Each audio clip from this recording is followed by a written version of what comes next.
ॐ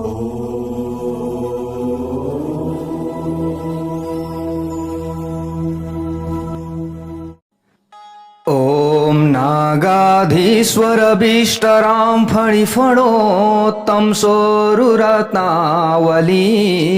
भास्वदेहलतां दिवाकरनिभां नेत्रत्रयोदभासितां मालाकुम्भकपालनीरजकरां चन्द्रार्धचूणां परां सर्वज्ञेश्वरभैरवाङ्कनिलयां पद्मावतीं चिन्तये।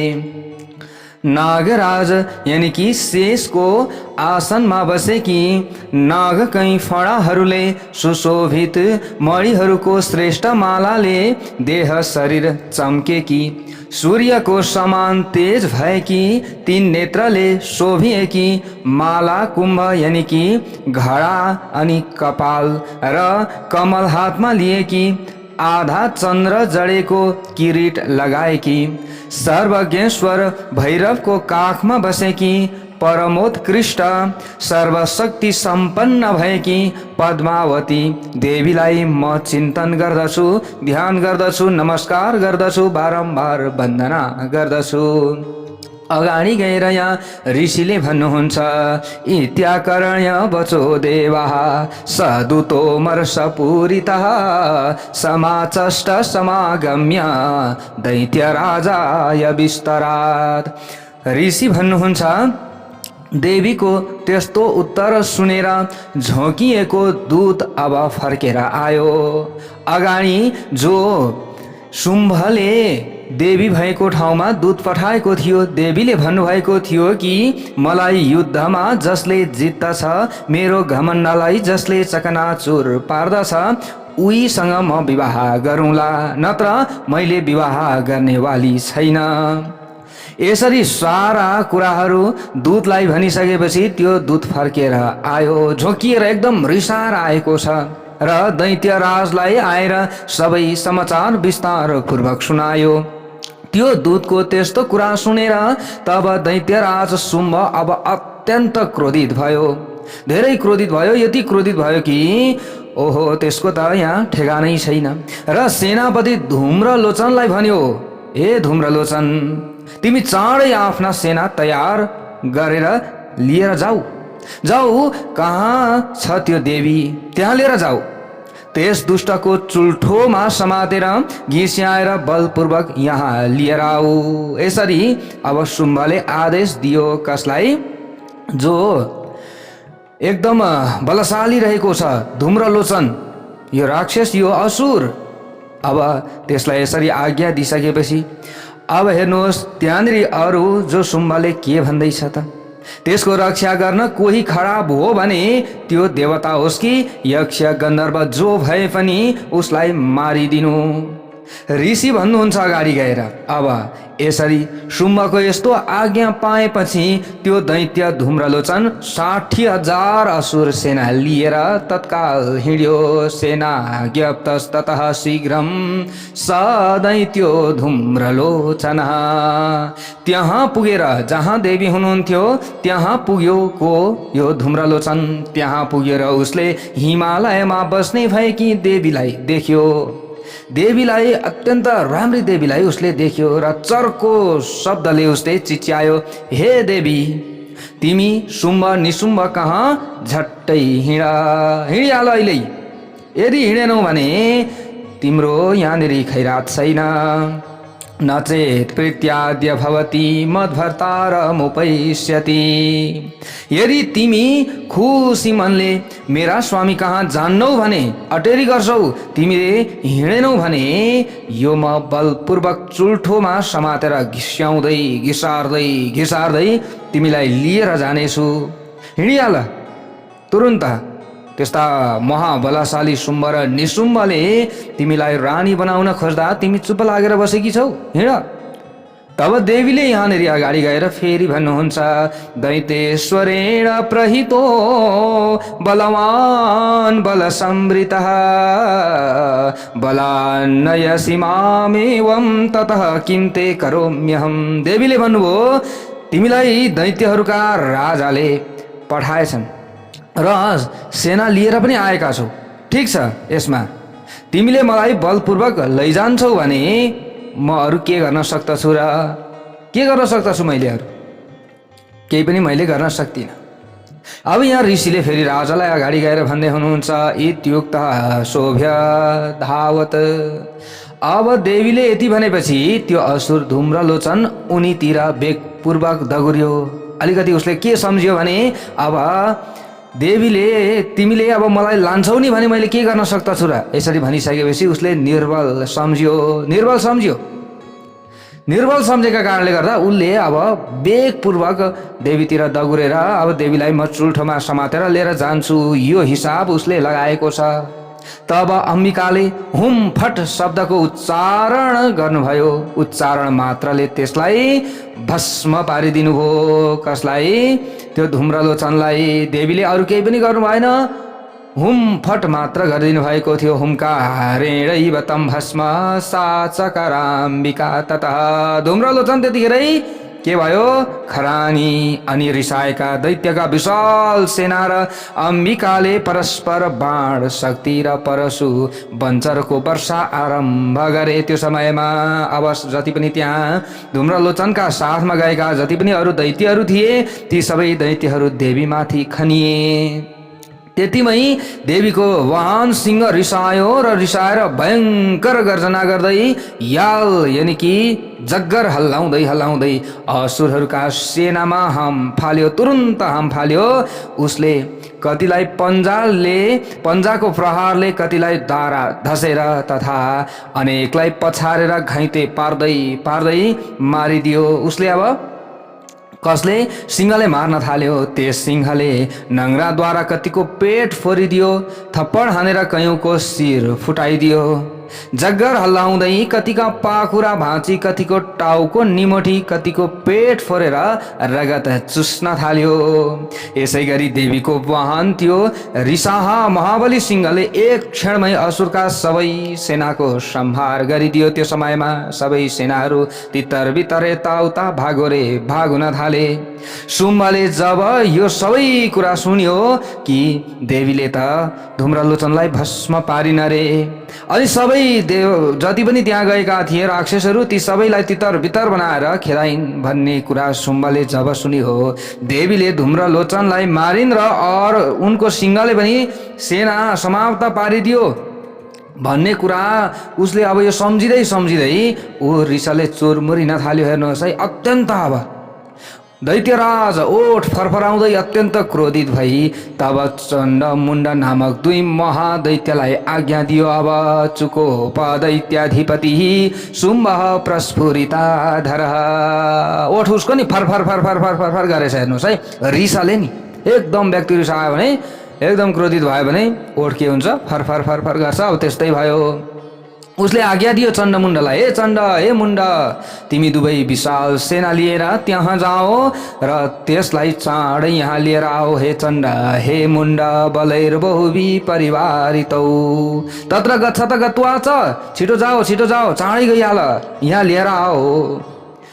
जगल ट्याएर केसमा समातेर र मानिन भने उसलाई बाँधेर कसरी हुन्छ? जसरी भए पनि यो मेरो अगाडि उपस्थित गराउनु पर्यो। यदि यसरी ल्याउँदैनौ भने तिमीहरूको खैरात छैन। यसरी जो चण्ड र मुण्डलाई शुम्भले आज्ञा दियो। यसरी ल्याउन सन्देह दिने, यसरी आदेश दिने बित्तिकै युद्धमा सबै प्रकारका शस्त्रास्त्र चाहिने जति लिएर अब आसुरी सेनाको प्रयोग गरेर अब उसले हत्या गरिदिनु भन्ने आज्ञा जब शुम्भले यसरी दिए त तब त्यस पछाडि अब त्यो दुष्टलाई मारेपछि र त्यो सिंहलाई पनि गिडेपछि अनि त्यो अम्बिकालाई बाँधेर यहाँ ल्याउनु भनेर यसरी आज्ञा यसरी उसले शुम्भले दिइसकेपछि अब त्यहाँबाट उता जो चण्ड र जो मुण्ड नाम गरेका यी दैत्यहरू रहेका छन्। ती दैत्यहरू अब के गर्छन् त? ऋषिले अगाडि गएर भन्नुहुन्छ, आज्ञा तास्ते ततो दैत्याश्चण्ड मुण्ड पुरोगमः। त्यस पछाडि शुम्भको आज्ञा पाएर चण्ड मुण्डादि दैत्य चतुरङ्गिणी सेना सहित शस्त्रास्त्रले सुसज्जित भए। अब त्यस पछाडि र शस्त्रास्त्रले सुसज्जित भएर उनीहरू हिँडे। युद्धका लागि अलिकति तयारी पनि गर्नु पर्यो। तयारी गरी उनीहरू हिँडे अनि गिरिराज हिमालयको सुवर्णमय अग्लो शिखरमा पुगे। उनीहरू त्यहाँ पुगे। त्यहाँ पुगिसकेपछि सिंहमाथि बसेकी मुस्कुराइरहेकी देवीलाई ती चण्डमुण्डले देखे। ते दृष्ट्वा तं समादातु मुद्यम्यं चक्रुरुध्यतः। उनलाई देख्न साथ ती दैत्यगण उनलाई पक्रने उद्योग गर्न लागे। कसरी हुन्छ? पक्रिएर लानु पर्यो, नत्र त फेरि हाम्रो खैरात छैन। लानु पर्यो समातेर। उद्योग गर्न लागे समात्नका लागि। कसैले धनुष चढाए, कसैले तरबार स्याहारे।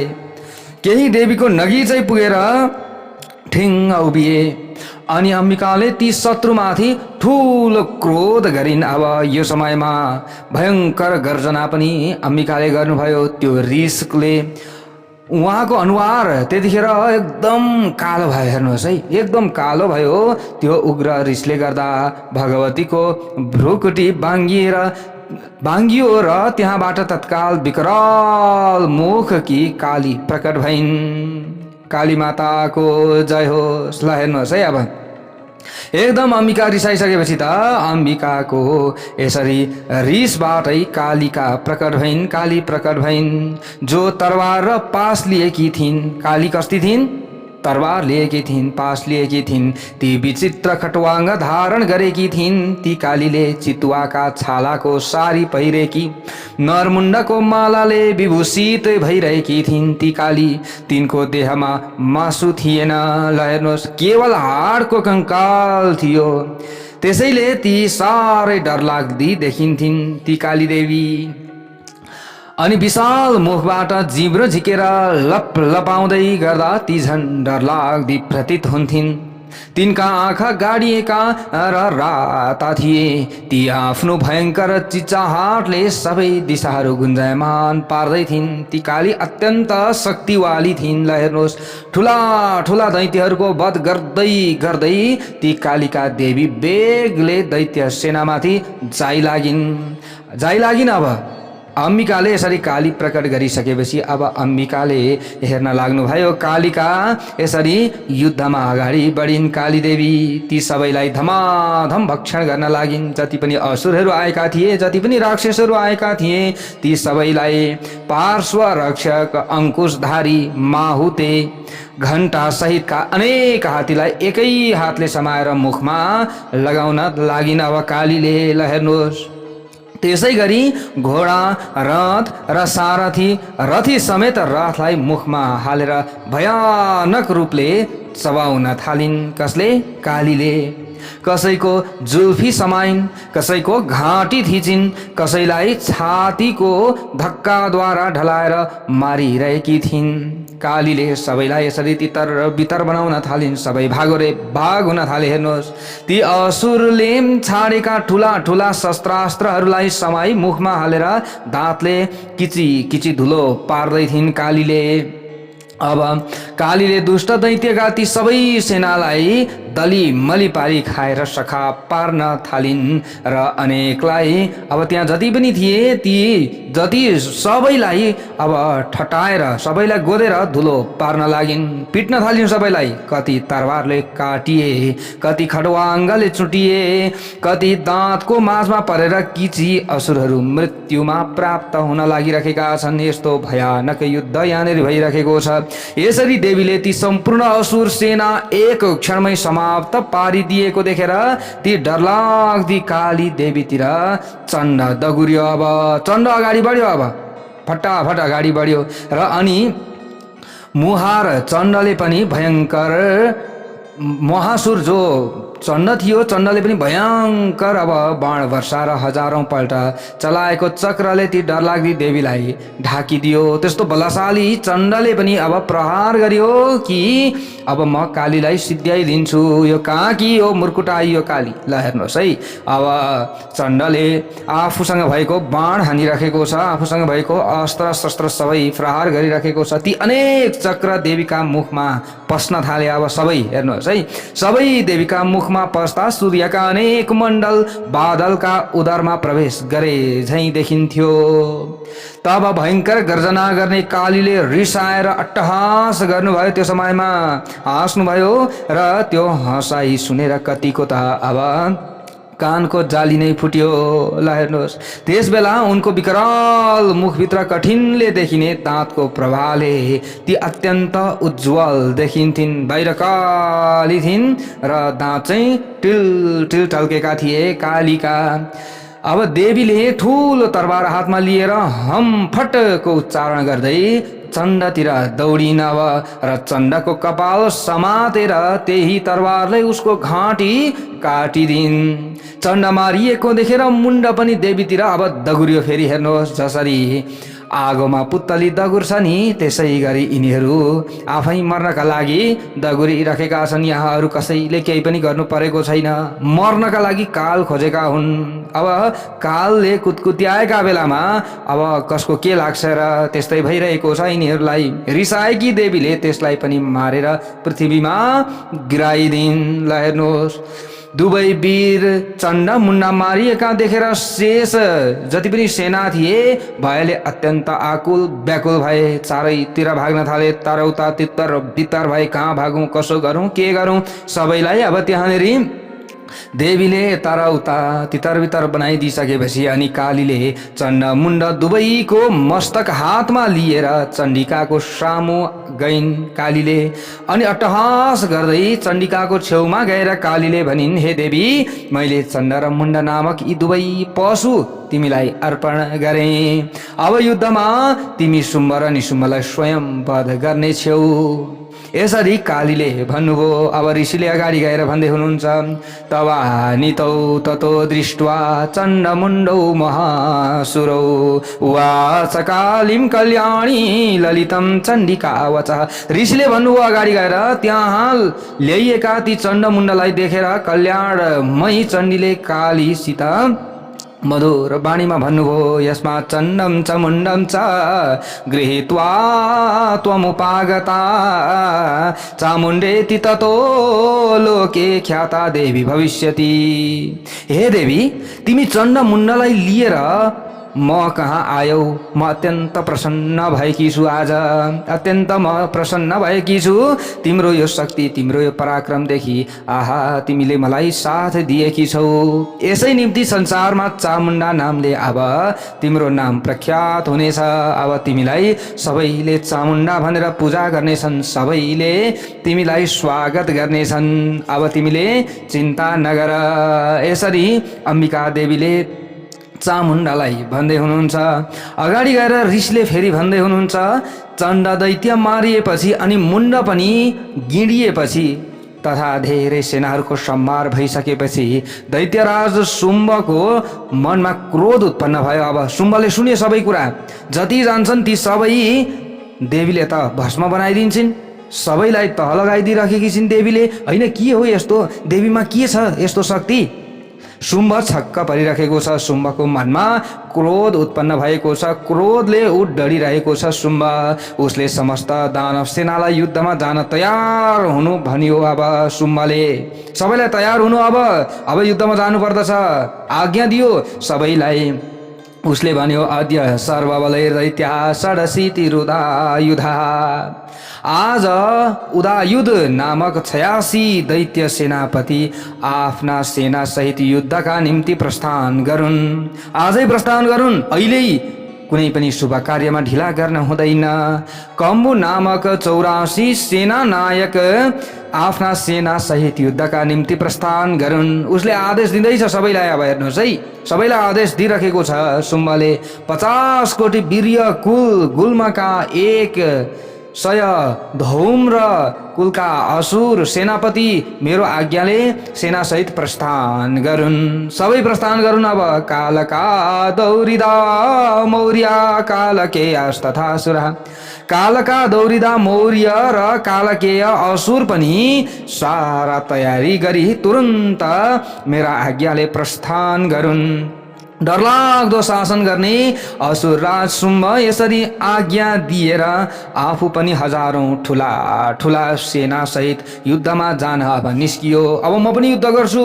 सबै मैले जति पनि पठाएँ ती कोही पनि फर्केनन्। अब म गइसकेपछि मैले अवश्य पनि आफ्नो बनाउँछु, देवीलाई बनाउँछु, यो निश्चय गरेको छ। अब हेर्नुहोस् है, निश्चय गर्यो। अयान्तम चण्डिका दृष्ट्वा तत सैन्यमति भीषणम।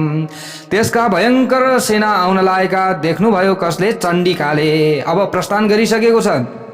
हेर्नुहोस् है, शुम्भ प्रस्थान गरिसक्यो। अब आफ्नो धनुषको टङ्कारद्वारा पृथ्वी र आकाशको मध्यभाग गुन्जायमान पारिदिन्। त्यस पछाडि देवी पनि कहाँ कम्की हुनुहुन्छ र अहिलेसम्म जति पनि गएका छन् ती कोही पनि फर्केका छैनन्। हेर्नुहोस् है, देवी यस्ती हुनुहुन्छ।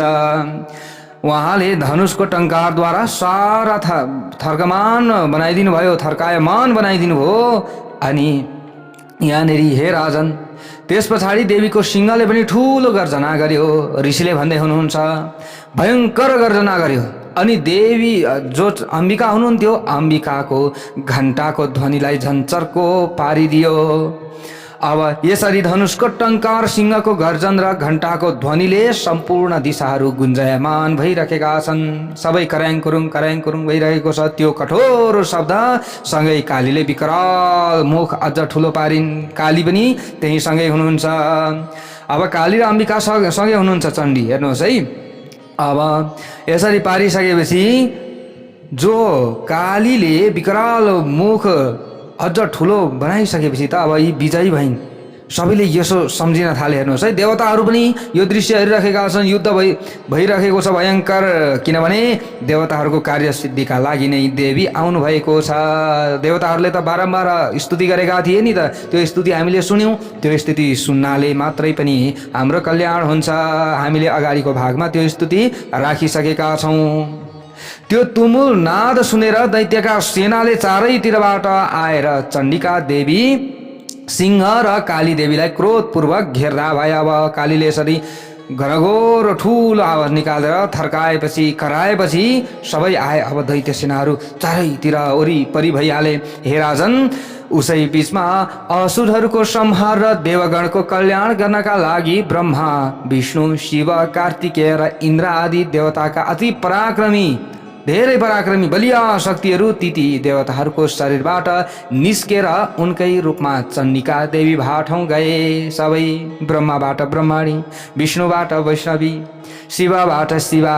यसरी हेर्नुहोस्, जुन देवताको जस्तो रूप, जस्ता वेशभूषा र जस्ता वाहन थिए, उस्तै साधनले सम्पन्न भई ती शक्ति दैत्यहरूसित लड्न युद्ध भूमिमा आए। अब हंसले युक्त भएको विमानमा बसेर अक्षय सूत्र र कमण्डलु लिएकी ब्रह्माकी शक्ति ब्रह्माणी उपस्थित भइन्। हेर्नुहोस्, कालिका र चण्डिका देवीलाई सघाउनका लागि हुन त एउटै हुनुहुन्छ सबै, तर अलग अलग रूप लिनुभएको छ। देवीकै यो अलग अलग रूप हो। हामीले यसरी बुझ्नुपर्दछ। माहेश्वरी वृषारूढा त्रिशूल वरधारिणी। शिवकी शक्ति वृषभमा चढेर हातमा त्रिशूल लिएर नागको कंकण पहिरी मस्तकमा चन्द्ररेखा विभूषित भएर आइन् युद्धका लागि। कार्तिकेयकी शक्ति रूपा जगदम्बिका उनकै रूप धारण गरेर मयूरमा चढी हातमा शक्ति लिएर कौमारी देवी दैत्यसित लड्न सङ्ग्राममा आइन्। त्यो समयमा तथैव वैष्णवी शक्ति गरुडो परिसंस्थिता। त्यस्तै नै विष्णु भगवानकी शक्ति गरुडमा बसेर शङ्ख, चक्र, गदा, सारङ्ग, धनुष र खड्ग हातमा लिएर आइन्। अब अनुपम बाराह रूप धारण गर्ने श्रीहरिकी शक्ति पनि बाराहको शरीर धारण गरेर अब त्यहाँ आइन्।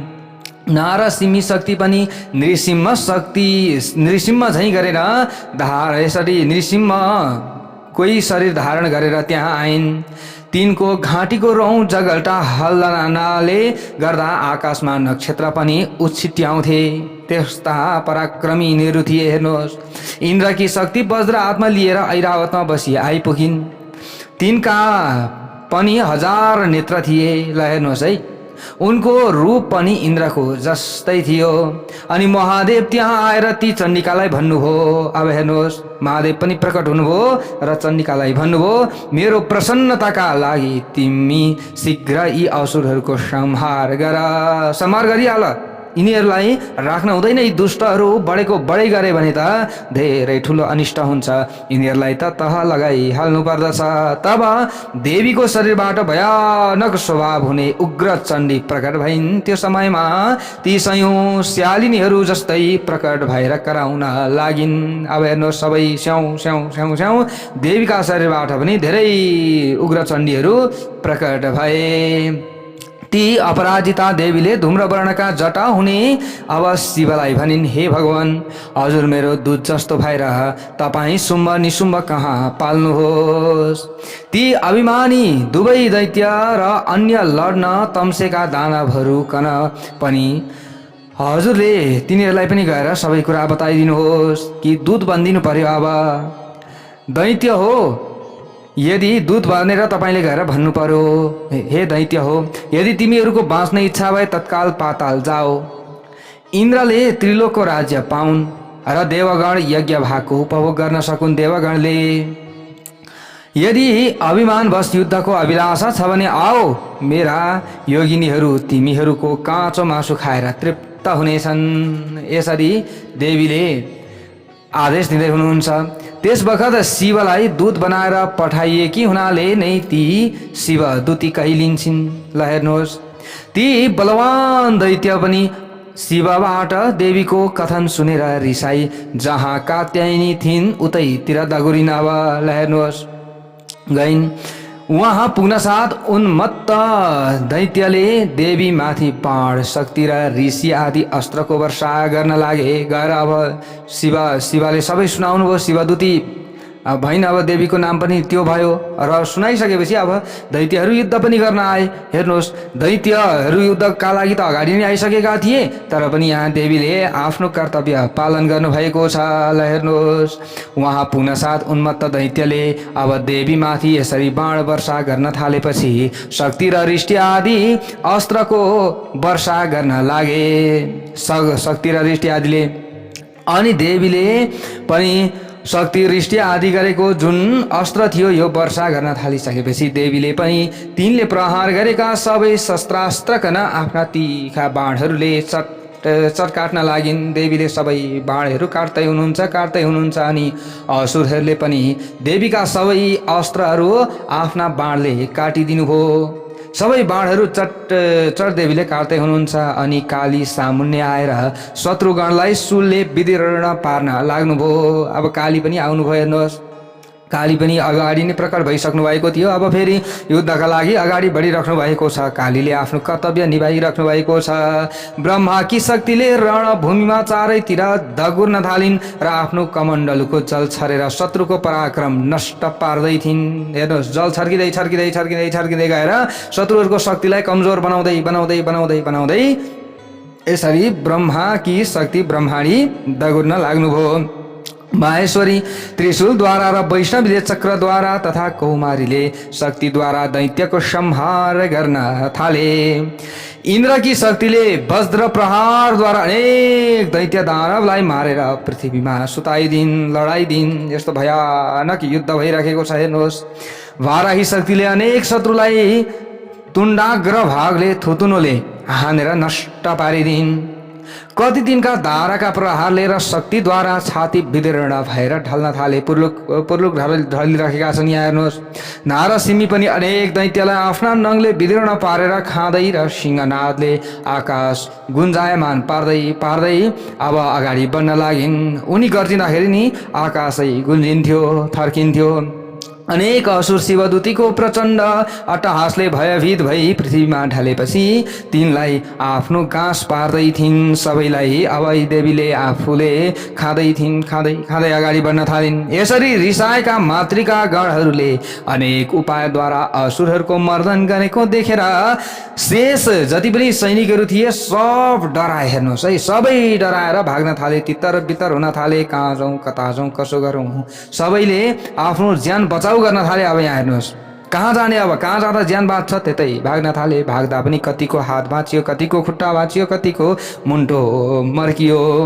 मातृगणहरूद्वारा पीडित दैत्यहरू सङ्ग्रामबाट भाग्न लागेका देखेर रक्तबीज नामक महादैत्य रिसाई युद्धमा अघि सर्यो। अब म छु योद्धा, मसँग युद्ध गर्न आओ।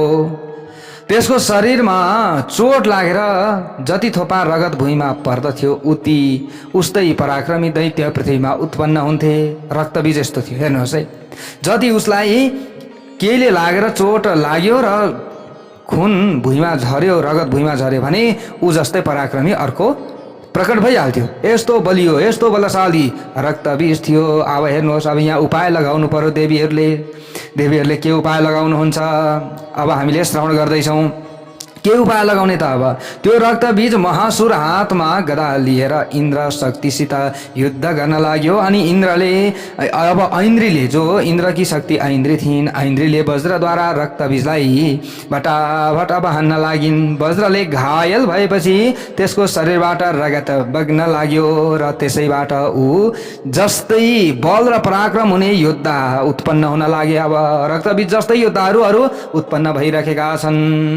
भगवती देवीको जय होस्। अब भोलि यहाँदेखि उताको कथा हामीले श्रवण गर्नेछौँ।